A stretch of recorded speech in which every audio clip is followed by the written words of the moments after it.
Imagine ceci, un monde où tout semble parfait à première vue.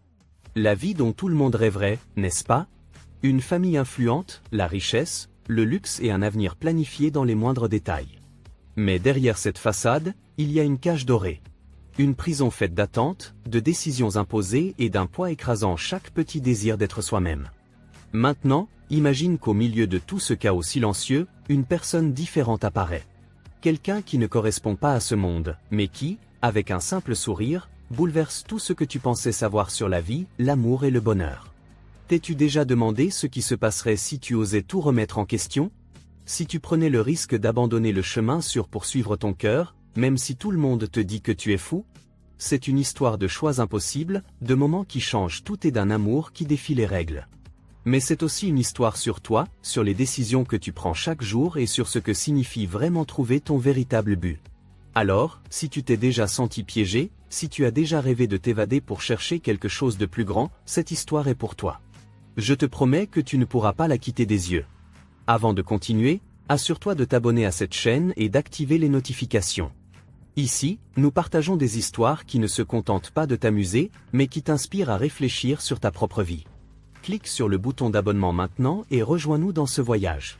Grandir en tant que fille de Mathilde Morel, une femme d'affaires redoutable et propriétaire d'un empire immobilier colossal, n'a jamais été facile. Chaque respiration, chaque pas que je faisais, était examiné et jugé sous la loupe rigoureuse de ma mère. Mon père, Marc Morel, avait hérité de cet empire familial et l'avait transformé en une machine prospère, respectée dans tout le pays. Pour eux, tout dans la vie devait être parfait, la maison, la carrière, les alliances familiales, et, bien sûr, moi. Ma chérie, rappelle-toi toujours, une Morel ne se contente jamais de la deuxième place.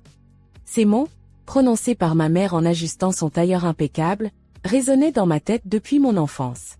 Ce n'était pas une simple devise, mais plutôt une règle immuable gravée dans le marbre.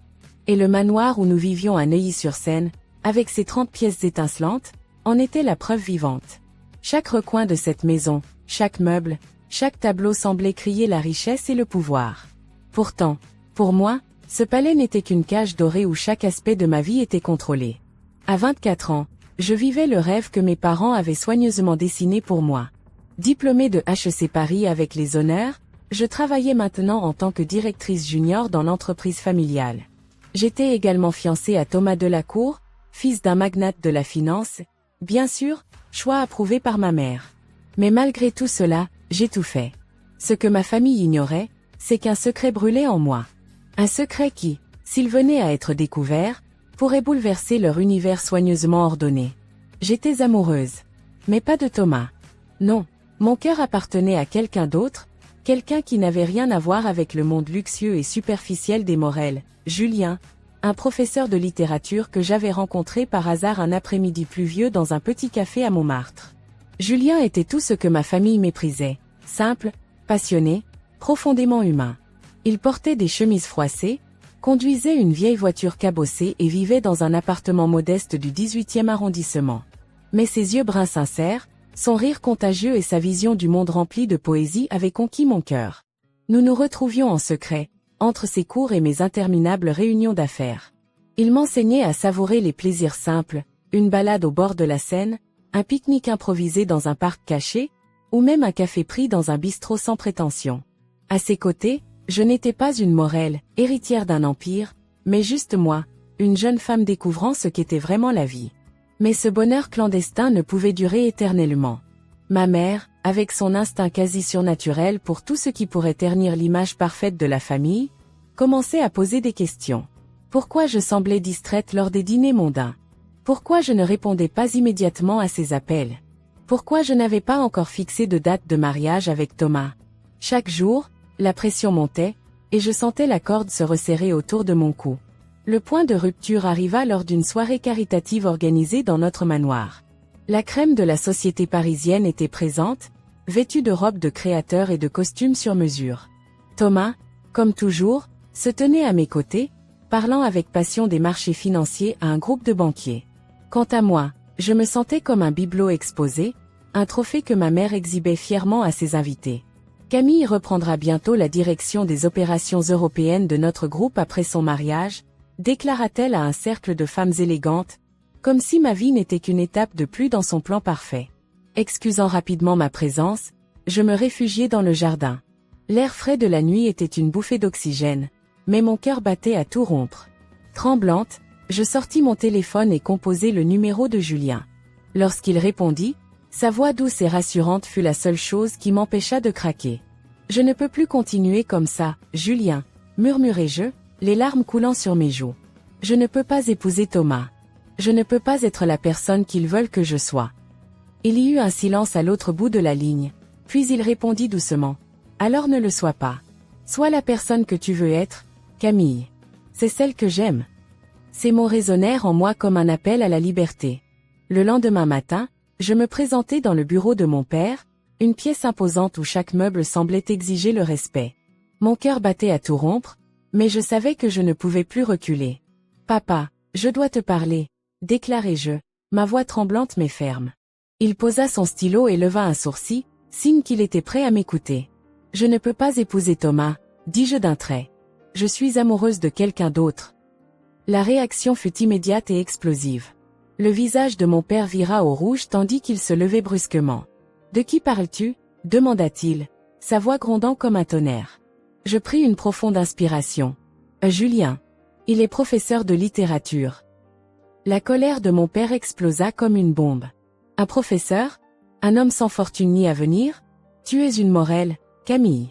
Tu as des responsabilités, un héritage à préserver. Tu te rends compte de ce que cela signifie ? » Ma mère, alertée par les cris, entra dans la pièce. Lorsqu'elle comprit ce qui se passait, ses yeux s'emplirent de larmes, mais pas de compassion. « Camille, comment peux-tu nous faire ça ? Tu sais combien nous avons sacrifié pour te donner cette vie. » Mais je refusai de céder. Pour la première fois de ma vie, je sentis une force intérieure que je ne soupçonnais pas. Si aimer Julien signifie perdre tout ce que vous avez construit pour moi, alors qu'il en soit ainsi, déclarai-je, ma voix plus ferme qu'elle ne l'avait jamais été. Le silence qui suivit fut assourdissant. Mon père, furieux, me pointa du doigt. « Très bien. Si c'est ce que tu veux, alors tu n'es plus ma fille. Tu es coupée. Plus de soutien financier, plus d'accès à l'entreprise. Tu es seule. » Mes jambes tremblaient alors que je quittais son bureau, mais je savais que je venais de franchir un point de non-retour. Ma mère pleurait, mais elle ne fit rien pour me retenir. Quelques heures plus tard, une petite valise à la main, je quittais le manoir pour la dernière fois. Julien m'attendait en bas de la rue, son regard inquiet cherchant le mien. « Tu es sûre de toi, Camille ?» demanda-t-il doucement. Je hochai la tête. « Je ne perds pas ma vie, Julien. Je viens de la commencer. » Les jours qui suivirent mon départ de la maison familiale furent les plus déroutants de ma vie. Je n'avais plus ma chambre spacieuse avec ses draps de soie et ses grandes fenêtres donnant sur le jardin parfaitement entretenu. À la place, je m'étais installé dans le modeste studio de Julien, où les murs étaient couverts d'étagères pleines de livres usés, et où l'air portait toujours une légère odeur de café fraîchement moulu. Tout semblait si différent, et pourtant, au fond de moi, je ressentais une légèreté que je n'avais jamais connue auparavant. Julien, avec son sourire rassurant et ses gestes simples, faisait de son mieux pour que je me sente chez moi dans cet espace qui était si étranger à mon ancien univers. « Lila, si jamais tu veux revenir en arrière, je comprendrai, » me dit-il un soir, alors que nous étions assis sur son petit canapé. Il me regardait avec inquiétude, ses mains légèrement tremblantes alors qu'il jouait avec la tasse de thé qu'il tenait. Je posai ma main sur la sienne et secouai doucement la tête. « Julien, je suis là parce que je l'ai choisi. Pas parce que je n'avais pas d'autre option. C'est avec toi que je veux être. » Ces mots semblèrent le soulager, mais je savais qu'au fond de lui, il s'inquiétait encore. Moi aussi, je doutais parfois. Pas de notre amour, mais de ma capacité à m'adapter à cette nouvelle vie. Je n'avais jamais eu à me soucier de payer un loyer, de compter les centimes pour faire les courses, ou même de gérer des tâches ménagères simples. Tout cela m'était étranger, mais Julien m'apprenait avec patience. Pour commencer ma nouvelle vie, il était impératif que je trouve un travail. Je savais que mes parents avaient coupé tous mes accès financiers, et je n'avais plus de carte de crédit ni d'épargne à ma disposition. C'était terrifiant, mais aussi libérateur. Pour la première fois, je pouvais faire mes propres choix, même si cela signifiait repartir de zéro. Après plusieurs jours de recherche, j'obtins un entretien dans une petite agence de conseil en entreprise. Le poste était modeste, assistante administrative, mais c'était un début. Le jour de l'entretien, je me présentais dans un tailleur que j'avais trouvé dans une boutique de seconde main, bien différent des vêtements de créateur auxquels j'étais habituée. Lorsque je me regardais dans le miroir avant de partir, je vis une femme différente. Pas une héritière sophistiquée, mais quelqu'un de plus authentique, de plus vrai. L'entretien se déroula mieux que je ne l'aurais imaginé. Mon diplôme d'HEC impressionna mon interlocuteur, même si j'évitais soigneusement de mentionner mon passé familial. À la fin, il me serra la main et me dit « Nous serions ravis de vous avoir dans l'équipe. Pouvez-vous commencer lundi ?» J'étais ravie. Quand je rentrais chez Julien ce soir-là, il m'attendait avec un repas simple mais délicieux, des pâtes avec une sauce qu'il avait préparée lui-même. « À notre nouvelle vie », dit-il en levant son verre de vin bon marché, et nous trinquâmes avec un sourire complice. Mais tout n'était pas aussi idyllique. La réalité d'une vie sans le soutien financier de mes parents s'imposa rapidement. Le salaire que je gagnais suffisait à peine pour couvrir nos besoins de base, et Julien, malgré sa passion pour l'enseignement, ne gagnait pas beaucoup plus. Nous apprîmes vite à vivre avec un budget serré, à planifier chaque dépense et à éviter les excès. Un jour, alors que je faisais les courses, je croisai une ancienne amie de l'université. Clémence était tout ce que je n'étais plus, vêtue de marque luxueuse, avec une voiture flambant neuve garée juste devant le supermarché. Elle me regarda de haut en bas, ses yeux s'arrêtant sur mes chaussures usées et le panier à moitié rempli que je poussais. « Lila, c'est toi ?» demanda-t-elle, visiblement incrédule. « Oui, c'est moi », répondis-je avec un sourire forcé. Elle haussa un sourcil. « Qu'est-ce que tu fais ici ? Je pensais que tu te préparais pour ton mariage avec Thomas. » Je sentis mon estomac se nouer. « Les choses ont changé », répondis-je simplement. Elle éclata de rire, un rire froid et sans chaleur. « Eh bien, je suppose que tout le monde ne peut pas avoir une vie parfaite. » Puis elle s'éloigna, me laissant seule avec mes pensées. Cet échange me troubla pendant des jours. Malgré mon amour pour Julien et ma détermination à mener une vie indépendante, il y avait des moments où je me demandais si j'avais fait le bon choix. Les mots de Clémence résonnaient dans ma tête. Avais-je échangé une vie parfaite contre une vie de lutte et de sacrifice ? Quelques semaines après mon départ, mes parents tentèrent de me contacter. Au début, ce fut par le biais de messages pleins de reproches. « Comment as-tu pu nous faire ça ?» Ou encore « Reviens à la maison tant qu'il est encore temps de réparer cette erreur. » Je ne répondais pas. Mais un jour, alors que je rentrais du travail, je trouvai ma mère qui m'attendait devant l'immeuble de Julien. Elle était élégante comme toujours, vêtue d'un manteau de luxe, mais son visage trahissait une fatigue émotionnelle inhabituelle. « Lila, nous devons parler », dit-elle d'un ton qui était à la fois ferme et suppliant. Je la suivis dans un café voisin, où nous nous assîmes à une table isolée. Elle me regarda avec une expression mêlée de douleur et de colère. « Lila, qu'est-ce que tu fais ? Tu es en train de gâcher ta vie. » Je pris une profonde inspiration. « Maman, je ne gâche rien. Pour la première fois, je vis la vie que je veux. » Ses lèvres se pincèrent. « Une vie avec un professeur de musique ? C'est ça, ton grand rêve ? » Je hochai la tête. « Oui, parce qu'avec lui, je suis heureuse. Et ce n'est pas quelque chose que vous pouvez comprendre, parce que pour vous, le bonheur se mesure en argent et en statut. » Ses yeux s'emplirent de larmes, mais elle les retint. « Nous avons tout sacrifié pour te donner une vie de privilège, Lila. Et c'est comme ça que tu nous remercies, en tournant le dos à ta famille ?» Ces mots me blessèrent, mais je refusai de céder. « Vous n'avez pas sacrifié pour moi, maman. Vous avez sacrifié pour votre image. Tout ce que vous avez fait, c'était pour maintenir cette façade parfaite. Mais moi, je ne veux plus jouer ce rôle. » Elle resta silencieuse un moment, puis se leva, ajusta son manteau et me regarda avec une froideur qui me glaça le sang. « Très bien. Si c'est ce que tu veux, alors tu es seule. Mais ne viens pas pleurer quand cette vie de conte de fées s'écroulera. » Elle quitta le café sans un regard en arrière, me laissant avec un mélange de tristesse et de soulagement. Malgré tout, Julien et moi continuâmes à construire notre vie ensemble. Chaque jour était un défi, mais aussi une opportunité d'apprendre et de grandir. Nous passions nos soirées à cuisiner ensemble, à lire ou simplement à parler de nos rêves pour l'avenir. Un soir, alors que nous étions allongés sur le canapé, il me regarda et dit « Lila, tu sais que je ferai tout pour toi, n'est-ce pas ?» Je souris et hochai la tête. « Je le sais, Julien. Et je ferai la même chose pour toi. » Il sembla hésiter, puis ajouta « Même si ça signifie tout recommencer ailleurs. » Je fronçai les sourcils. « Que veux-tu dire ?» Il détourna le regard. J'ai reçu une offre pour enseigner dans une école de musique à Lyon. Ce serait une grande opportunité, mais ça signifierait quitter Paris. Mon cœur se serra. Paris était ma maison, malgré tout ce que j'y avais vécu. Mais en regardant Julien, je réalisais que ma maison était là où il était. Si c'est ce que tu veux, alors je suis avec toi, répondis-je doucement. Il me prit dans ses bras, et je sus que, peu importe les défis à venir, nous les surmonterions ensemble. Lyon. Ce nom résonnait dans ma tête comme une mélodie inconnue, douce et inquiétante à la fois. L'idée de quitter Paris, ma ville natale, me terrifiait autant qu'elle m'excitait. Pété avait reçu une offre en or, un poste prestigieux dans une école de musique renommée, où il pourrait enseigner et diriger des projets artistiques d'envergure. C'était l'opportunité de sa vie, et je voyais à quel point cela comptait pour lui. Mais pour moi, cela signifiait tout quitter à nouveau. Les jours qui suivirent son annonce furent empreints de réflexion. Chaque soir, après le travail, je rentrais à notre petit appartement et trouvais Pété assis à la table de la cuisine, perdu dans ses pensées.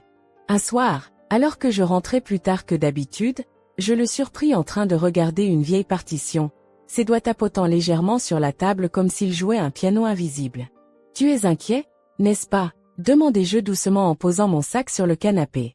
Il releva la tête, visiblement surpris de mon arrivée. « Inquiet ? Oui, peut-être un peu. Pas pour moi, mais pour nous. » Je m'approchai et m'assis à ses côtés. « Pété, si cette opportunité est importante pour toi, alors elle est importante pour nous. Je te soutiendrai, quoi qu'il arrive. » Il me regarda avec une tendresse qui fit battre mon cœur un peu plus vite. « Merci, Lila. Tu ne sais pas à quel point ça compte pour moi. » Nous passâmes les semaines suivantes à planifier notre départ. Trouver un logement à Lyon, préparer le déménagement, et surtout, organiser ma transition professionnelle. Mon emploi actuel, bien que modeste, m'avait donné un semblant de stabilité, et je craignais de repartir à zéro. Mais quelque chose en moi, une voix que je n'avais jamais entendue auparavant, me disait que ce changement serait bénéfique, que c'était une chance de me réinventer encore une fois. Lyon nous accueillit avec son charme unique, ses ruelles pavées, ses bâtiments aux teintes chaudes et son ambiance à la fois paisible et dynamique.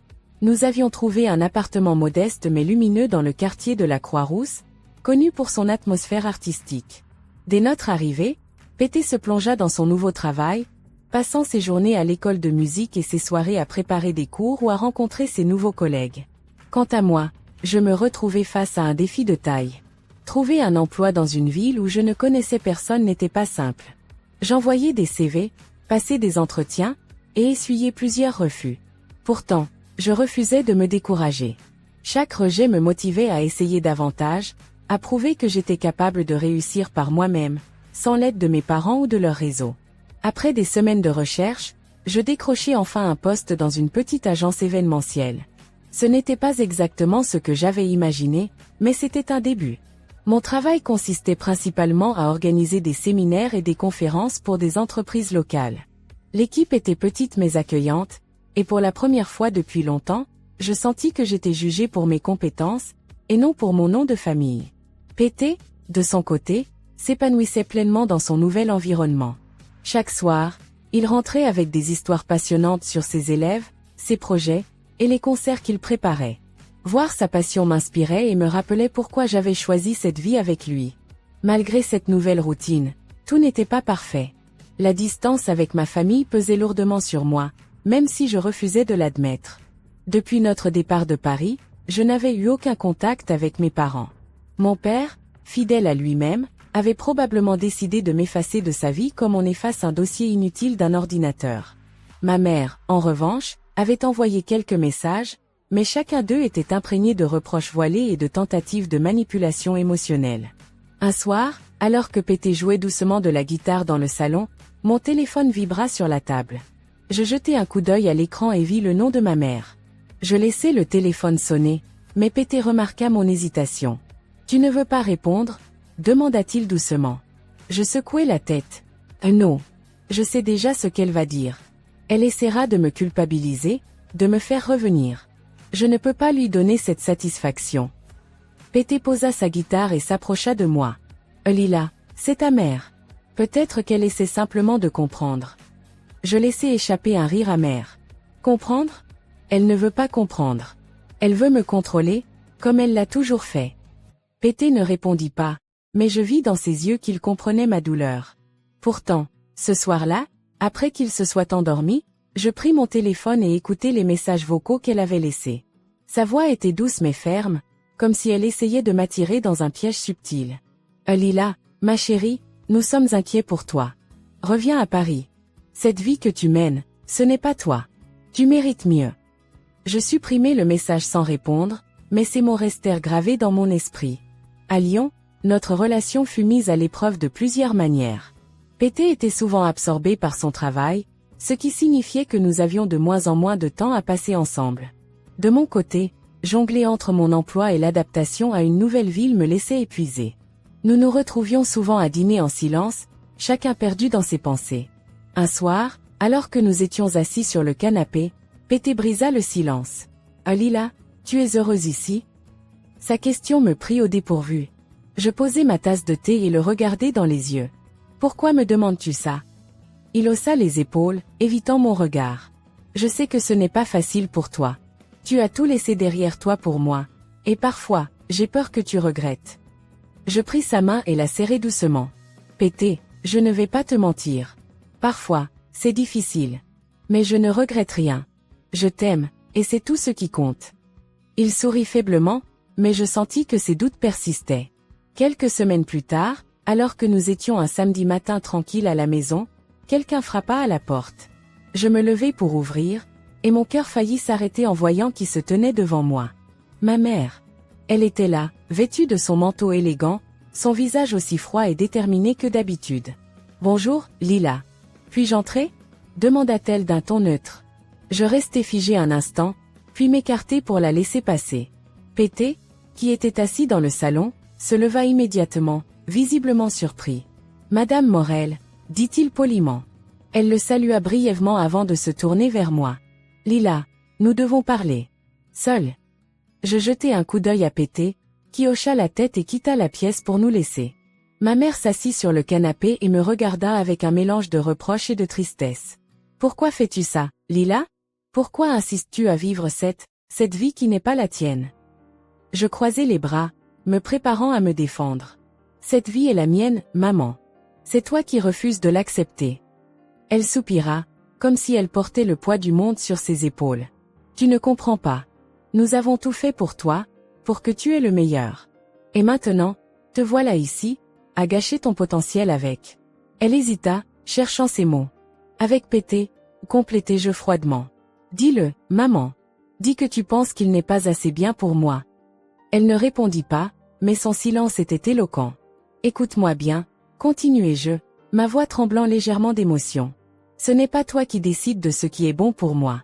J'ai choisi cette vie, et je choisis Pété.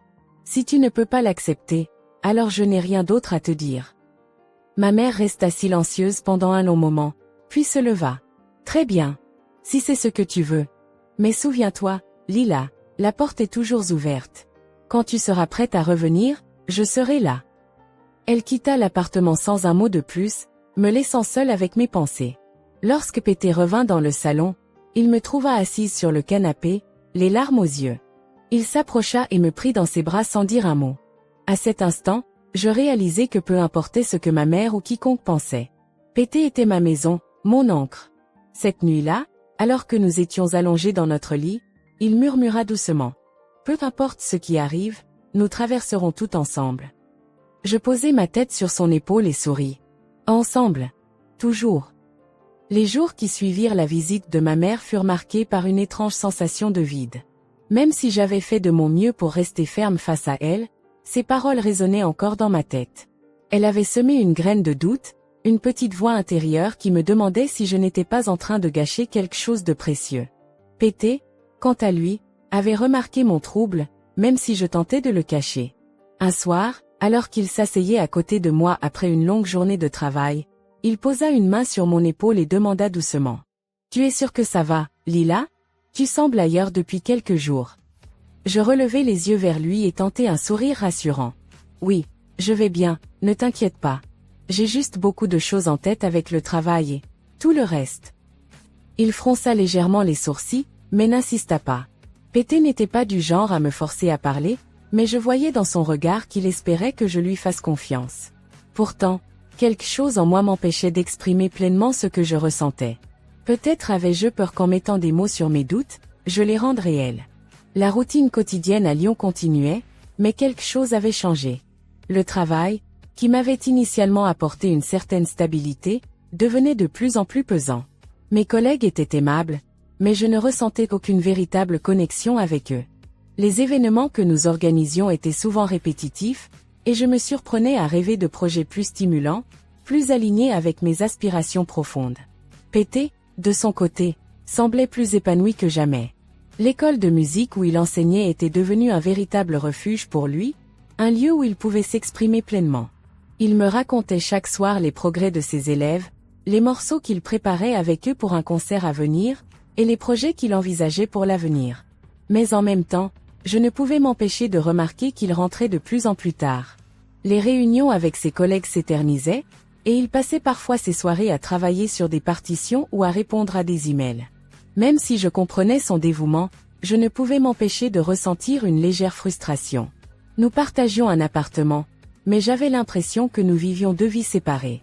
Un soir, alors que je préparais le dîner, Pété entra dans la cuisine avec un sourire fatigué mais enthousiaste. Devine quoi ? L'école m'a proposé de diriger un projet de création musicale avec des élèves de différentes nationalités.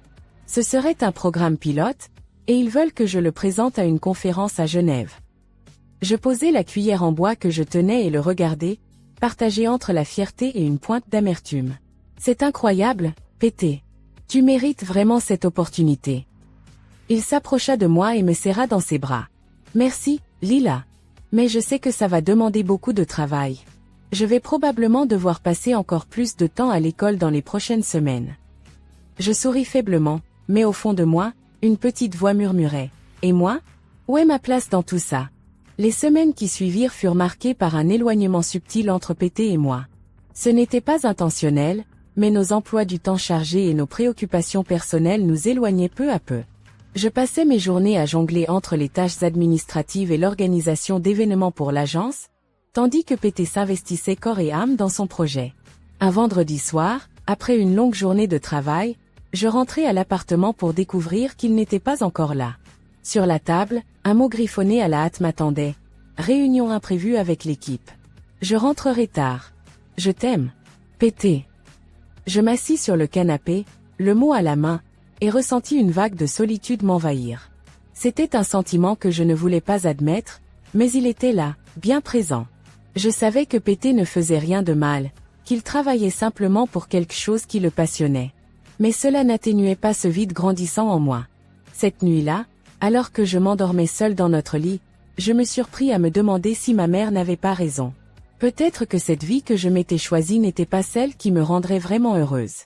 Le lendemain, alors que je faisais quelques courses au marché local, je tombais sur une vieille connaissance, Clémence, une amie d'enfance que je n'avais pas vue depuis des années. Elle était élégamment vêtue, un panier en osier rempli de produits frais à son bras, et arborait ce sourire condescendant que je connaissais si bien. « Lila, c'est bien toi ?» s'exclama-t-elle en me regardant avec surprise. « Oui, Clémence, c'est moi. » Je tentai de sourire, mais je sentais déjà l'embarras monter en moi. Elle me détailla de haut en bas, ses yeux s'arrêtant un instant sur mes chaussures usées. « Alors, qu'est-ce que tu fais ici ? Je pensais que tu étais toujours à Paris, dans la haute société. » Je pris une profonde inspiration. J'ai déménagé à Lyon. Je travaille ici maintenant. Elle haussa un sourcil, visiblement intriguée. « Vraiment ? Et qu'est-ce que tu fais ? » « Je travaille dans une agence événementielle. » Son sourire s'élargit, mais je sentis une pointe de moquerie dans son expression. « Eh bien, c'est intéressant. Et ton fiancé ? » Je savais qu'elle parlait des Harons, celui que ma famille avait choisi pour moi. « Nous ne sommes plus ensemble. » Elle pencha légèrement la tête, comme si elle essayait de comprendre. « Et donc, tu vis ici avec quelqu'un d'autre ? » « Oui, avec Pété. Il est professeur de musique. » Clémence éclata d'un rire cristallin. « Un professeur de musique ? Eh bien, tu as vraiment changé, Lila. Mais j'imagine que tout le monde ne peut pas avoir une vie parfaite. » Elle partit avant que je puisse répondre, me laissant là, au milieu du marché, les joues en feu. Son mépris implicite me brûlait, et je sentais la colère monter en moi. Pourquoi avais-je encore besoin de l'approbation des autres? Pourquoi me souciais-je de ce qu'elle pensait? Ce soir-là, quand Pété rentra enfin, je lui racontai ma rencontre avec Clémence. Il écouta attentivement, puis posa sa main sur la mienne. Lila, tu sais que son opinion n'a aucune importance, n'est-ce pas? Ce qui compte, c'est ce que toi, tu ressens. Je hochai la tête, mais au fond de moi, je savais que ce n'était pas si simple. Ce n'était pas seulement Clémence. C'était ma mère, mon père, tout ce que j'avais laissé derrière moi. Ces voix du passé continuaient à me hanter, à murmurer que peut-être, je n'étais pas à ma place ici. Pété, est-ce que tu penses que j'ai fait une erreur? Demandai-je soudainement, ma voix tremblante. Il fronça les sourcils, surpris par ma question. Une erreur? Lila, tu as choisi de vivre ta vie, d'être toi-même. Comment cela pourrait-il être une erreur? Je baissai les yeux, incapable de soutenir son regard. Parfois, je me demande si je suis assez forte pour cette vie. Il se leva, contourna la table, et s'accroupit devant moi. Lila, tu es la personne la plus forte que je connaisse. Tu as eu le courage de tout laisser derrière toi pour suivre ton cœur. Et si tu doutes, alors laisse-moi te rappeler à quel point tu es incroyable. Ces mots m'apaisèrent, mais je savais que le chemin serait encore long avant que je puisse vraiment faire taire mes doutes.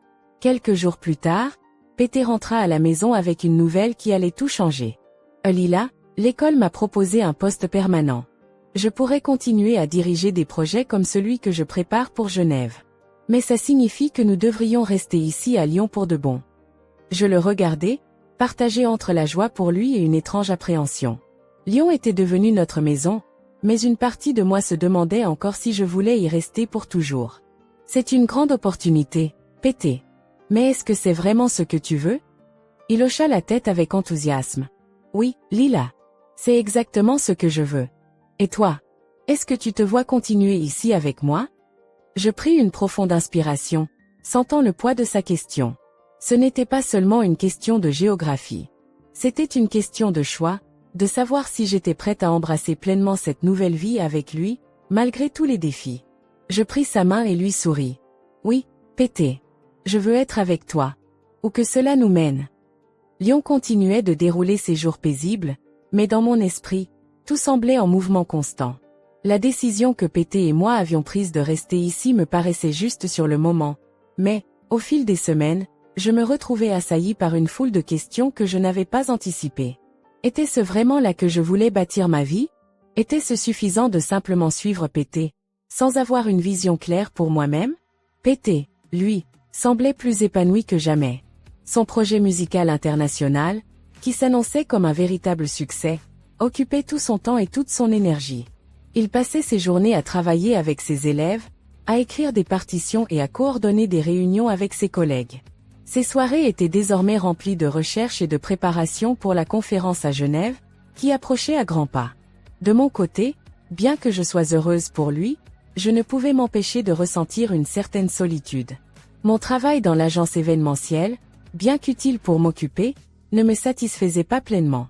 Et, à mesure que Pété s'investissait davantage dans ses projets, je sentais que notre lien s'effilochait lentement, comme un fil que l'on tire trop fort. Un soir, alors que je dînais seul pour la 3e fois cette semaine, je me surpris à me demander, est-ce vraiment ça, ma vie maintenant? Suis-je en train de m'effacer?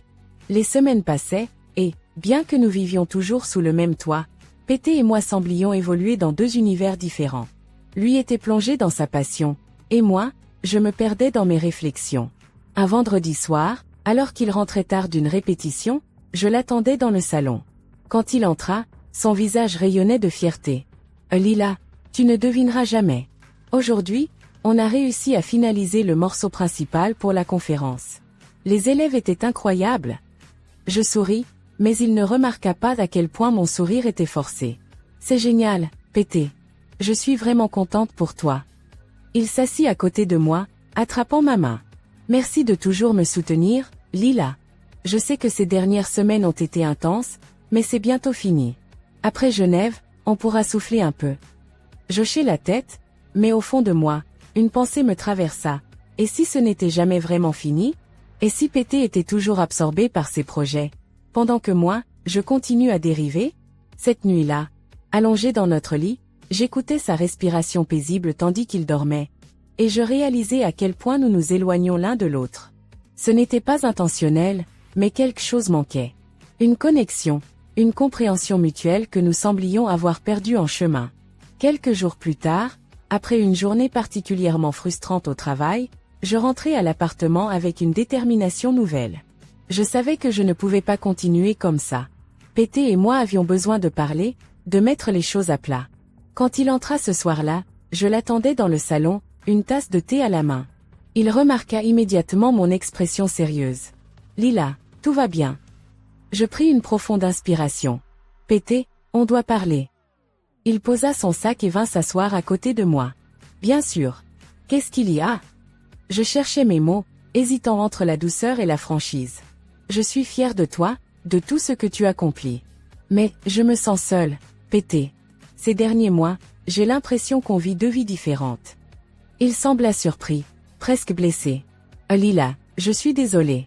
Je sais que je suis très pris par mon travail en ce moment, mais ce n'est que temporaire. Après Genève, les choses reviendront à la normale, je te le promets. » Je secouai la tête. « Ce n'est pas seulement ça. Je ne parle pas seulement de ton emploi du temps. Je parle de nous. De ce qu'on est en train de devenir. » Il resta silencieux un moment, absorbant mes paroles. Puis, doucement, il demanda, « Tu penses qu'on s'éloigne ?» « Oui, avouai-je, ma voix tremblant légèrement. Et ça me fait peur, Pété. Parce que je t'aime, mais j'ai l'impression que je perds quelque chose. » Il me regarda, ses yeux remplis de tristesse et de regret. « Je ne veux pas te perdre, Lila. Tu es la chose la plus importante dans ma vie. » Ces mots étaient sincères, mais je savais que des paroles seules ne suffiraient pas. Nous avions besoin d'action, de changement, pour retrouver ce que nous avions perdu. Quelques jours après cette discussion, alors que je commençais à sentir une légère amélioration entre nous, une nouvelle bombe explosa dans notre vie. J'étais au travail lorsque mon téléphone vibra avec un message de ma mère. Cela faisait des semaines que je n'avais pas eu de ses nouvelles, et je ressentis immédiatement une pointe d'appréhension en voyant son nom s'afficher. « Lila, ton père et moi venons à Lyon pour quelques jours. Nous aimerions te voir. C'est important. » Mon cœur se serra. Depuis mon départ de Paris, mes interactions avec mes parents avaient été rares et souvent tendues. Leur venue à Lyon me semblait à la fois une opportunité et une menace. Que voulait-il? Pourquoi maintenant? Quand j'en parlais à Pété ce soir-là, il fronça les sourcils. « Tu crois qu'ils veulent essayer de te convaincre de retourner à Paris? » Je haussai les épaules. « Peut-être. Mais je ne peux pas les ignorer. Ce sont mes parents, après tout. » Il hocha la tête, comprenant mon dilemme. « Si tu veux, je peux être là quand tu les vois. » Je réfléchis un instant, puis secouai la tête. « Non, je préfère y aller seule. Je veux voir ce qu'ils ont à dire. » Quelques jours plus tard, je retrouvai mes parents dans un café chic du centre-ville. Ils étaient exactement comme je me souvenais, ma mère élégante et impeccablement coiffée, et mon père sérieux, avec son regard perçant. Après les salutations d'usage, ma mère entra directement dans le vif du sujet. « Lila, ton père et moi sommes inquiets pour toi. Tu as tant de potentiel, et nous avons l'impression que tu le gâches ici. » Je pris une profonde inspiration, m'efforçant de rester calme. « Je ne gâche rien, maman. Je vis ma vie comme je l'entends. » Mon père intervint, sa voix grave et autoritaire. « Vivre avec un professeur de musique dans une petite ville? Tu étais destinée à de grandes choses, Lila. À Paris, tu avais tout ce dont tu avais besoin pour réussir. » Je serrai les poings sous la table, essayant de maîtriser ma colère. Ce que vous ne comprenez pas, c'est que le succès, tel que vous le définissez, ne m'a jamais rendue heureuse. Ici, avec Pété, je trouve quelque chose de plus réel, de plus authentique. Ma mère sembla émue un instant, mais mon père secoua la tête avec frustration. « Et que vas-tu faire? Continuer à organiser des événements sans importance pendant qu'il poursuit ses rêves? Où est ton ambition, Lila ?» Ces mots frappèrent un point sensible. Une partie de moi savait qu'il n'avait pas tort. Je n'étais pas épanouie dans mon travail, et cela nourrissait mes propres doutes. Mais je ne pouvais pas laisser mes parents décider à ma place. Je me levai, les regardant droit dans les yeux. Mon ambition, c'est de construire une vie qui me ressemble. Et si vous ne pouvez pas comprendre ça, alors je ne peux rien pour vous. Ma mère tenta de me retenir, mais je partis, le cœur lourd mais déterminé. Quand je rentrai à l'appartement ce soir-là, Pété était là, assis sur le canapé, visiblement inquiet. « Alors, Comment ça s'est passé? Demanda-t-il. Je m'assis à côté de lui et laissai échapper un soupir. Comme je m'y attendais. Ils ne comprennent pas mes choix. Il passa un bras autour de mes épaules. Et toi, Lila? Est-ce que toi, tu comprends tes choix? Sa question me prit au dépourvu, mais elle était juste. Pendant longtemps, j'avais laissé les attentes des autres guider ma vie, et même maintenant, je me demandais si je vivais pleinement selon mes propres termes. Je le regardais, sentant une clarté nouvelle s'installer en moi. Oui, Pété. Je comprends. Et je sais ce que je dois faire. Il me regarda avec curiosité, mais il n'insista pas. Il savait que j'avais besoin de temps pour trouver ma propre voie. Les jours qui suivirent furent marqués par une série de décisions importantes. J'avais réalisé que, pour vraiment me sentir épanouie, je devais trouver ma propre passion, mon propre chemin. Inspiré par Pété et son amour pour la musique, je décidai de me lancer dans un projet qui me tenait à cœur depuis longtemps. Créer une plateforme en ligne pour aider les jeunes femmes à développer leurs compétences professionnelles et personnelles. Quand j'en parlais à Pété, il fut enthousiaste. Lila, c'est une idée incroyable. Et je sais que tu as tout ce qu'il faut pour réussir. Ces encouragements me donnèrent la force de me lancer. Pendant les semaines suivantes, je travaillais d'arrache-pied pour concrétiser mon projet. Et, à mesure que je progressais, je sentais un poids se lever de mes épaules. Pour la première fois depuis longtemps, je me sentais en contrôle de ma vie. Pété et moi retrouvâmes également une nouvelle harmonie.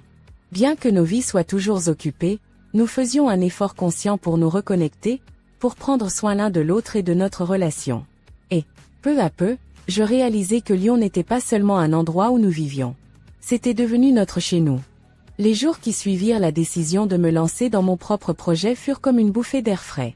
Pour la première fois depuis longtemps, je sentais que j'avançais selon mes propres termes. Il y avait une excitation nouvelle dans ma routine. Chaque matin, je me réveillais avec une idée claire de ce que je voulais accomplir, et chaque soir, je m'endormais en pensant à ce que je pouvais encore améliorer. Créer une plateforme pour soutenir les jeunes femmes dans leur développement professionnel et personnel n'était pas une tâche facile. J'avais tout à apprendre, la conception d'un site web, la gestion des réseaux sociaux, la création de contenus engageants. Mais chaque défi relevé était une victoire. Pété, bien que toujours occupé par son projet musical, trouvait le temps de m'encourager et de m'écouter lorsque j'avais des doutes. Un soir, alors que je travaillais sur mon ordinateur à la table de la cuisine, il posa une tasse de thé à côté de moi et me regarda avec un sourire. Tu sais, Lila, je ne t'ai jamais vue aussi passionnée par quelque chose. Ça te va bien. Je relevai les yeux vers lui, touché par ses paroles. Merci, Pété. Je crois que pour la première fois, je fais quelque chose qui me ressemble vraiment. Il hocha la tête, puis s'assit à côté de moi. Et tu n'as pas à le faire seul. Si tu as besoin d'aide, je suis là. Ces mots, simples mais sincères, réchauffèrent mon cœur. Pété avait toujours été mon pilier, même dans les moments où je doutais de moi-même. Alors que je me plongeais dans mon travail, Pété continuait à préparer son départ pour Genève. La conférence approchait à grands pas, et bien qu'il soit excité par cette opportunité, je pouvais voir que cela le stressait également. Une semaine avant son départ, il rentra à la maison avec une expression troublée. Je l'accueillis dans le salon, inquiète. « Pété, tout va bien. » Il posa son sac et s'assit lourdement sur le canapé. « J'ai reçu un appel cet après-midi. Une des écoles partenaires du projet à Genève a des problèmes de financement. Cela pourrait compromettre la présentation. » Je m'assis à côté de lui, posant une main sur son genou. « Qu'est-ce que tu comptes faire ?» Il soupira, passant une main dans ses cheveux. « Je vais devoir trouver une solution. Peut-être réduire la portée du projet, ou chercher d'autres sponsors. Mais ça signifie encore plus de travail, et je n'ai pas beaucoup de temps. » Je vis dans ses yeux une fatigue que je n'avais pas remarquée auparavant. Pété portait un poids immense sur ses épaules, et je savais qu'il avait besoin de soutien, même s'il ne le demandait pas directement. « Écoute, dis-je doucement, si tu as besoin de moi pour quoi que ce soit, je suis là. Peut-être que je ne peux pas t'aider directement avec le financement, mais si tu veux en parler ou si tu as besoin d'idées, je suis à ta disposition. » Il me regarda, un faible sourire apparaissant sur ses lèvres. « Merci, Lila. Ça compte beaucoup pour moi. » Les jours suivants furent intenses. Pété passait ses soirées au téléphone ou devant son ordinateur, tandis que je continuais à développer ma plateforme. Bien que nous soyons tous les deux occupés, il y avait un sentiment de camaraderie dans notre petit appartement. Nous étions 2 personnes poursuivant nos rêves, soutenant l'autre autant que possible. Le jour du départ de Pété pour Genève arriva rapidement. Je l'accompagnai à la gare, mon cœur partagé entre la fierté et une légère appréhension. « Tu vas tout déchirer », lui dis-je en ajustant le col de sa veste. Il rit doucement, mais je pouvais voir la nervosité dans ses yeux. « J'espère que tu as raison. Ce projet signifie tellement pour moi. » Je lui pris les mains et les serrai. « Et c'est précisément pour ça que tu vas réussir. Parce que tu y mets tout ton cœur. » Il me sourit, puis me serra dans ses bras. « Merci, Lila. Je t'aime. » Moi aussi, Pété. Quand le train quitta la gare, je restai debout sur le quai pendant quelques minutes, regardant les rails disparaître à l'horizon. Je savais que cette conférence était un tournant important pour lui, mais elle représentait aussi une étape cruciale pour nous. Pendant les jours où Pété était à Genève, je me concentrais sur mon projet. J'avais organisé un webinaire en ligne pour présenter ma plateforme et son objectif, et je passais des heures à peaufiner ma présentation. Malgré mon enthousiasme, une partie de moi se demandait si j'étais vraiment à la hauteur. Le soir de la conférence de Pété, je reçus un appel de lui. Il était tard, et sa voix était empreinte d'une excitation que je n'avais pas entendue depuis longtemps. « Lila, tu ne devineras jamais. La présentation a été un succès. Non seulement l'audience a adoré le projet, mais j'ai aussi rencontré un représentant d'une fondation qui veut nous financer pour les prochaines étapes. » Mon cœur se remplit de joie. « C'est incroyable, Pété. Je savais que tu réussirais. » Il rit doucement. « Merci, Lila. Mais ce n'est pas seulement ma victoire. Sans toi, je ne serais pas ici aujourd'hui. » Ces mots me touchèrent profondément. Bien que je sache que son succès était le fruit de son travail acharné, entendre qu'il me considérait comme une partie intégrante de sa réussite renforça notre lien. Quand Pété revint de Genève, il semblait plus léger, comme si un poids avait été levé de ses épaules.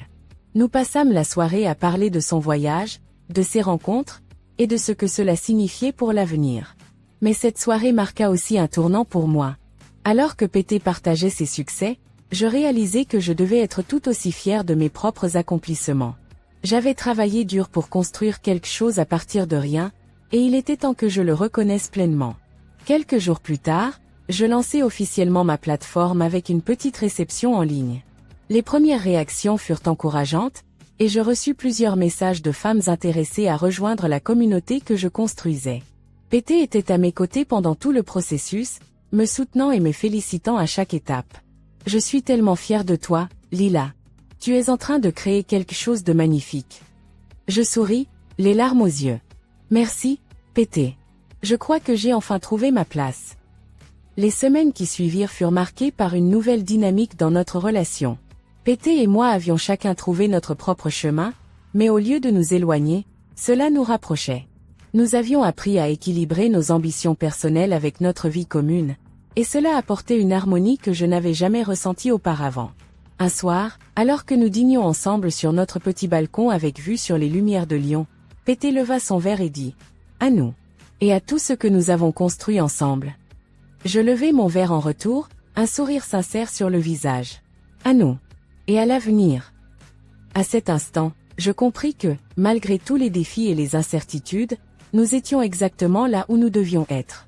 Lyon, avec ses rues pavées et ses lumières douces, continuait d'être le décor de notre vie. Mais désormais, quelque chose avait changé. Nos rêves, autrefois flous et dispersés, prenaient forme. Pété et moi, après tant de mois de travail acharné, commencions à voir les fruits de nos efforts. Cependant, la vie, comme toujours, n'est jamais simple. Avec chaque nouvelle réussite venait une nouvelle responsabilité, et avec chaque choix, une série de conséquences imprévues. Un matin, alors que le soleil se levait sur la ville, j'étais déjà installé à la table de la cuisine, mon ordinateur devant moi. La lumière dorée du matin illuminait la pièce, mais mon esprit était ailleurs. Mon projet, cette plateforme que j'avais créée pour aider les femmes à atteindre leur plein potentiel, commençait à attirer l'attention. Chaque jour, je recevais des emails de personnes intéressées à rejoindre notre communauté, et même des invitations à parler lors d'événements en ligne. Mais avec cette reconnaissance venait aussi une pression croissante. Je devais constamment innover, rester pertinente et trouver des moyens de répondre aux attentes grandissantes de ma communauté. Et parfois, cela devenait écrasant. Pété entra dans la cuisine, encore à moitié endormi, et attrapa une tasse de café. En me voyant plonger dans mon écran, il s'approcha et posa une main douce sur mon épaule. « Tu es déjà au travail ?» demanda-t-il en bâillant. Je relevai les yeux vers lui avec un sourire fatigué. « Oui. J'essaie de finir un article pour le blog avant la réunion de cet après-midi. » Il s'assit en face de moi, tenant sa tasse de café entre ses mains. « Tu travailles si dur, Lila. Je suis tellement fière de toi. Mais n'oublie pas de prendre soin de toi aussi. » Je hochai la tête, touché par ces mots, mais une partie de moi se sentait coupable. Pété m'avait toujours soutenu, même lorsque mes responsabilités me prenaient trop de temps. Et pourtant, j'avais l'impression de ne pas toujours être là pour lui autant qu'il l'était pour moi. Quelques jours plus tard, alors que je vérifiais mes emails, je reçus un message qui changea tout. Il venait d'une organisation internationale basée à Paris, qui travaillait sur des projets visant à autonomiser les femmes dans le monde entier. Ils avaient entendu parler de ma plateforme et souhaitaient me rencontrer pour discuter d'un partenariat potentiel. Mon cœur battait la chamade alors que je lisais le message. C'était une opportunité incroyable, mais elle soulevait également une question importante. Étais-je prête à revenir à Paris, même temporairement, après tout ce que j'avais quitté derrière moi?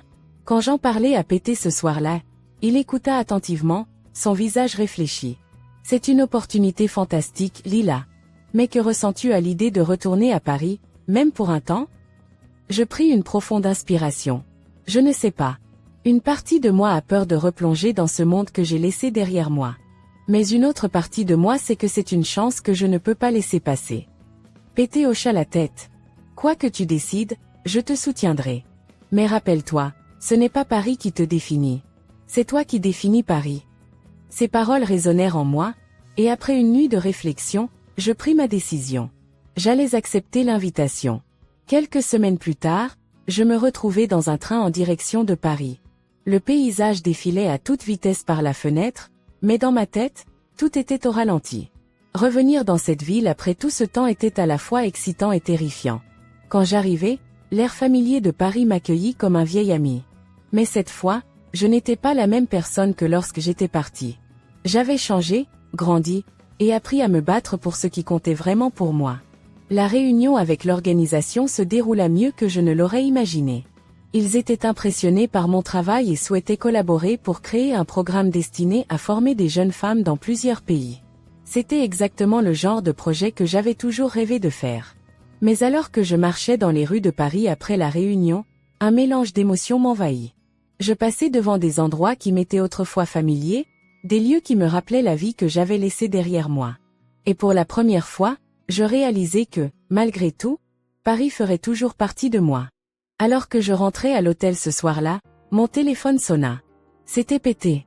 Son ton, habituellement chaleureux, semblait tendu. « Lila, je dois te parler de quelque chose. » Mon cœur se serra. « Qu'est-ce qui se passe ?» Il prit une profonde inspiration avant de répondre. « Aujourd'hui, j'ai reçu une offre. On veut que je devienne directeur artistique d'un programme musical ici à Lyon. C'est une opportunité énorme, mais cela signifie encore plus de responsabilités et de temps. » Je restai silencieuse un instant, absorbant ces paroles. « C'est incroyable, Pété. Mais tu sembles hésitant. »« Je le suis, » avoua-t-il. « Parce que je ne veux pas que cela nous éloigne davantage. Et si tu devais passer plus de temps à Paris pour ce partenariat, cela pourrait rendre les choses encore plus compliquées. » Sa sincérité me toucha profondément. « Pété, écoute. Ce que nous avons est trop important pour que nous le laissions être détruit par nos carrières. Si nous devons faire des sacrifices pour que cela fonctionne, nous les ferons. Ensemble. » Il y eut un silence à l'autre bout de la ligne, puis il murmura « Je t'aime, Lila. Merci de toujours croire en nous. »« Je t'aime aussi, Pété. Et quoi qu'il arrive, nous trouverons un moyen. » Quand je rentrai à Lyon quelques jours plus tard, Pété m'attendait à la gare. En le voyant, toutes mes inquiétudes s'évanouirent. Nous nous étreignîmes longtemps, comme si nous ne nous étions pas vus depuis des mois. Cette nuit-là, nous parlâmes longuement de nos opportunités respectives et de ce que cela signifiait pour nous. Nous savions que nos choix influenceraient notre avenir, mais nous étions déterminés à ne pas laisser cela affecter notre relation. Finalement, nous prîmes une décision commune. Pété accepta l'offre à Lyon, mais il s'engagea à maintenir un équilibre entre son travail et notre vie ensemble. De mon côté, j'acceptai le partenariat avec l'organisation parisienne, Mais je veillais à ce que mon travail puisse être effectué principalement à distance, avec seulement quelques déplacements nécessaires. Les mois qui suivirent furent marqués par un mélange d'intensité et de satisfaction. Pété se plongea dans son nouveau rôle, et je le voyais s'épanouir comme jamais auparavant. Son amour pour la musique était palpable dans tout ce qu'il faisait, et cela inspirait tous ceux qui travaillaient avec lui. De mon côté, le partenariat avec l'organisation parisienne me permit de porter mon projet à un niveau international. Je voyageais dans plusieurs pays pour organiser des ateliers et des conférences, et chaque expérience me rappelait pourquoi j'avais commencé ce chemin. Mais malgré nos emplois du temps chargés, Pété et moi trouvâmes toujours le moyen de nous reconnecter. Nous apprîmes à chérir les moments simples, un dîner maison, une promenade dans le parc, ou simplement un soir passé à parler de nos journées. Un soir, alors que nous étions assis sur notre balcon, regardant les lumières de Lyon, Pété me regarda avec un sourire. « Tu sais, Lillet, je crois que nous avons trouvé notre équilibre. » Je souris en retour, sentant une chaleur envahir mon cœur. « Oui, Pété. Et je sais que peu importe où la vie nous mène, tant que nous sommes ensemble, tout ira bien. » Alors que nous arrivons à la fin de cette histoire, il est important de réfléchir à tout ce que nous avons vécu aux côtés de Sophie et Paul, ces deux âmes qui ont choisi de suivre leur cœur malgré les défis, les doutes et les incertitudes qui se sont dressés sur leur chemin. Sophie, avec sa quête d'identité, et Paul, avec sa passion pour la musique et sa loyauté envers ses rêves, nous rappellent que la vie est un mélange complexe de choix, de sacrifices et d'espoir. Leur histoire n'est pas seulement une romance ou une aventure professionnelle, mais aussi une leçon sur ce que signifie vraiment vivre une vie authentique. Sophie a commencé son parcours en tant que jeune femme qui semblait avoir tout, le confort matériel, une éducation prestigieuse et une vie que beaucoup auraient enviée. Mais derrière cette façade, elle se sentait piégée, étrangère à elle-même et à ce que sa famille avait prévu pour elle. Son courage de tout quitter pour Paul, un homme simple mais passionné, et pour une vie qui semblait incertaine, est une démonstration puissante de ce que signifie suivre son cœur et prendre des risques pour être fidèle à soi-même. Paul, de son côté, représente l'authenticité et la persévérance. Il a toujours cru en ses rêves, même lorsque les ressources étaient limitées et que les opportunités semblaient hors de portée. Sa passion pour la musique et son désir de partager cette passion avec les autres sont un rappel que les plus grandes richesses de la vie ne se mesurent pas en argent ou en statut, mais en ce que nous apportons au monde et à ceux qui nous entourent. Ensemble, Sophie et Paul nous montrent que l'amour véritable n'est pas exempt de défis, mais qu'il est renforcé par eux. Leur relation a été mise à l'épreuve par la distance, les ambitions personnelles et les attentes extérieures, mais à chaque étape, ils ont choisi de communiquer, de s'écouter et de se soutenir mutuellement. Leur histoire est un témoignage puissant de la force de l'amour, non seulement romantique, mais aussi de l'amour que nous avons pour nous-mêmes et pour nos passions. Alors, qu'est-ce que cette histoire peut nous enseigner? Tout d'abord, elle nous rappelle que le bonheur ne réside pas dans ce que les autres attendent de nous, mais dans ce que nous ressentons au plus profond de notre cœur. Sophie a dû apprendre à s'affranchir des attentes de sa famille et de la société pour découvrir ce qui la rendait vraiment heureuse. Combien d'entre nous, dans notre propre vie, avons du mal à suivre notre véritable chemin parce que nous avons peur de décevoir les autres ou de sortir de notre zone de confort? Cette histoire nous invite à avoir le courage de choisir ce qui est bon pour nous, même si cela signifie prendre des décisions difficiles. Elle nous enseigne également l'importance de l'équilibre. Sophie et Paul ont tous deux poursuivi leurs rêves, mais ils ont également appris à faire des compromis pour préserver leur relation. Dans un monde où il est facile de se laisser emporter par l'ambition ou les exigences du quotidien, leur histoire est un rappel que les relations qui comptent le plus méritent du temps, des efforts et de l'attention. Et enfin, elle nous rappelle que les épreuves et les obstacles ne sont pas là pour nous détruire, mais pour nous rendre plus forts. Chaque défi auquel Sophie et Paul ont été confrontés les a rapprochés et leur a permis de grandir, non seulement en tant qu'individus, mais aussi en tant que couple. Si vous avez aimé cette histoire et les leçons qu'elle nous enseigne, n'oubliez pas de liker cette vidéo et de vous abonner à notre chaîne pour ne manquer aucun de nos prochains contenus. Nous adorons partager avec vous des récits inspirants qui non seulement divertissent, mais qui vous invitent aussi à réfléchir à votre propre vie. Et surtout, dites-nous dans les commentaires ce que vous avez retenu de cette histoire. Quel moment vous a le plus touché? Quelles leçons allez-vous appliquer dans votre propre vie? Nous aimons entendre vos pensées et vos expériences. Maintenant, en parlant de réflexion profonde et d'inspiration, j'aimerais partager avec vous quelque chose qui va au-delà de cette histoire.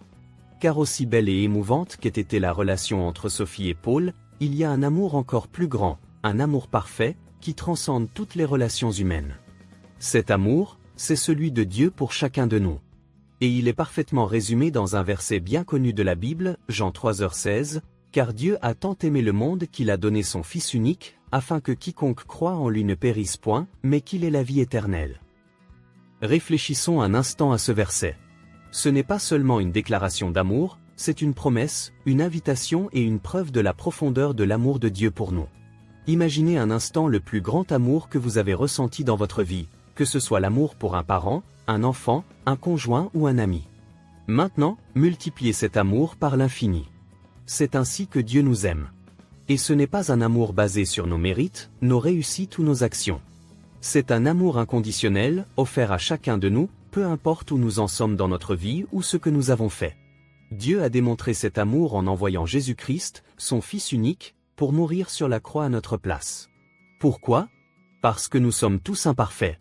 Nous avons tous fait des choses qui nous éloignent de Dieu, que la Bible appelle le péché. Et pourtant, au lieu de nous rejeter ou de nous condamner, Dieu a choisi de nous offrir une solution, un chemin de réconciliation. Jésus a pris sur lui nos fautes, nos échecs et nos douleurs, afin que nous puissions être pardonnés et réconciliés avec Dieu.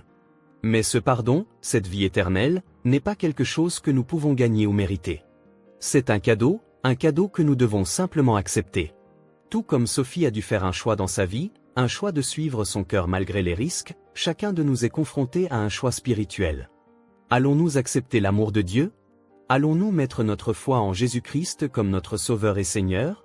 Ou allons-nous continuer à essayer de naviguer dans la vie par nos propres forces, en nous appuyant sur nos propres mérites?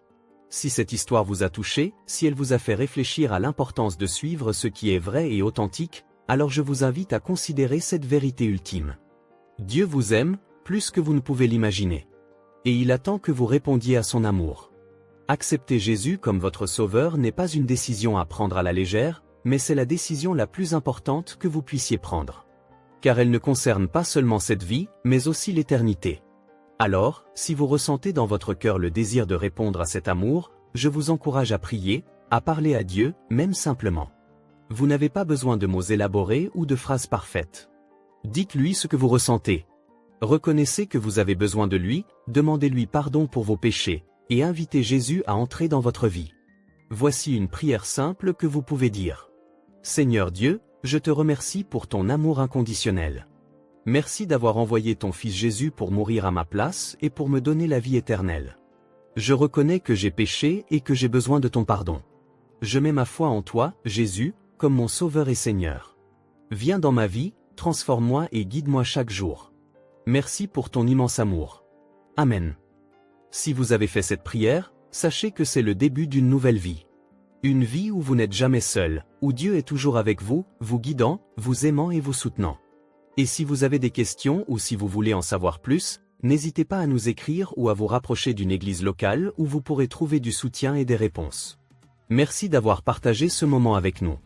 Souvenez-vous que, tout comme Sophie et Paul ont trouvé leur chemin en suivant leur cœur, vous pouvez aussi trouver votre chemin en suivant la vérité et l'amour de Dieu.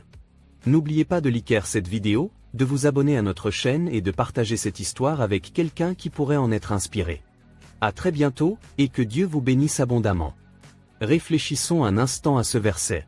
Ce n'est pas seulement une déclaration d'amour, c'est une promesse, une invitation et une preuve de la profondeur de l'amour de Dieu pour nous. Imaginez un instant le plus grand amour que vous avez ressenti dans votre vie, que ce soit l'amour pour un parent, un enfant, un conjoint ou un ami. Maintenant, multipliez cet amour par l'infini. C'est ainsi que Dieu nous aime. Et ce n'est pas un amour basé sur nos mérites, nos réussites ou nos actions. C'est un amour inconditionnel, offert à chacun de nous, peu importe où nous en sommes dans notre vie ou ce que nous avons fait. Dieu a démontré cet amour en envoyant Jésus-Christ, son Fils unique, pour mourir sur la croix à notre place. Pourquoi? Parce que nous sommes tous imparfaits. Nous avons tous fait des choses qui nous éloignent de Dieu, que la Bible appelle le péché. Et pourtant, au lieu de nous rejeter ou de nous condamner, Dieu a choisi de nous offrir une solution, un chemin de réconciliation. Jésus a pris sur lui nos fautes, nos échecs et nos douleurs, afin que nous puissions être pardonnés et réconciliés avec Dieu. Mais ce pardon, cette vie éternelle, n'est pas quelque chose que nous pouvons gagner ou mériter. C'est un cadeau que nous devons simplement accepter. Tout comme Sophie a dû faire un choix dans sa vie, un choix de suivre son cœur malgré les risques, chacun de nous est confronté à un choix spirituel. Allons-nous accepter l'amour de Dieu? Allons-nous mettre notre foi en Jésus-Christ comme notre Sauveur et Seigneur? Ou allons-nous continuer à essayer de naviguer dans la vie par nos propres forces, en nous appuyant sur nos propres mérites? Si cette histoire vous a touché, si elle vous a fait réfléchir à l'importance de suivre ce qui est vrai et authentique, alors je vous invite à considérer cette vérité ultime. Dieu vous aime, plus que vous ne pouvez l'imaginer. Et il attend que vous répondiez à son amour. Accepter Jésus comme votre Sauveur n'est pas une décision à prendre à la légère, mais c'est la décision la plus importante que vous puissiez prendre. Car elle ne concerne pas seulement cette vie, mais aussi l'éternité. Alors, si vous ressentez dans votre cœur le désir de répondre à cet amour, je vous encourage à prier, à parler à Dieu, même simplement. Vous n'avez pas besoin de mots élaborés ou de phrases parfaites. Dites-lui ce que vous ressentez. Reconnaissez que vous avez besoin de lui, demandez-lui pardon pour vos péchés, et invitez Jésus à entrer dans votre vie. Voici une prière simple que vous pouvez dire. Seigneur Dieu, je te remercie pour ton amour inconditionnel. Merci d'avoir envoyé ton Fils Jésus pour mourir à ma place et pour me donner la vie éternelle. Je reconnais que j'ai péché et que j'ai besoin de ton pardon. Je mets ma foi en toi, Jésus, comme mon Sauveur et Seigneur. Viens dans ma vie, transforme-moi et guide-moi chaque jour. Merci pour ton immense amour. Amen. Si vous avez fait cette prière, sachez que c'est le début d'une nouvelle vie. Une vie où vous n'êtes jamais seul, où Dieu est toujours avec vous, vous guidant, vous aimant et vous soutenant. Et si vous avez des questions ou si vous voulez en savoir plus, n'hésitez pas à nous écrire ou à vous rapprocher d'une église locale où vous pourrez trouver du soutien et des réponses. Merci d'avoir partagé ce moment avec nous. Souvenez-vous que, tout comme Sophie et Paul ont trouvé leur chemin en suivant leur cœur, vous pouvez aussi trouver votre chemin en suivant la vérité et l'amour de Dieu. N'oubliez pas de liker cette vidéo, de vous abonner à notre chaîne et de partager cette histoire avec quelqu'un qui pourrait en être inspiré. À très bientôt, et que Dieu vous bénisse abondamment.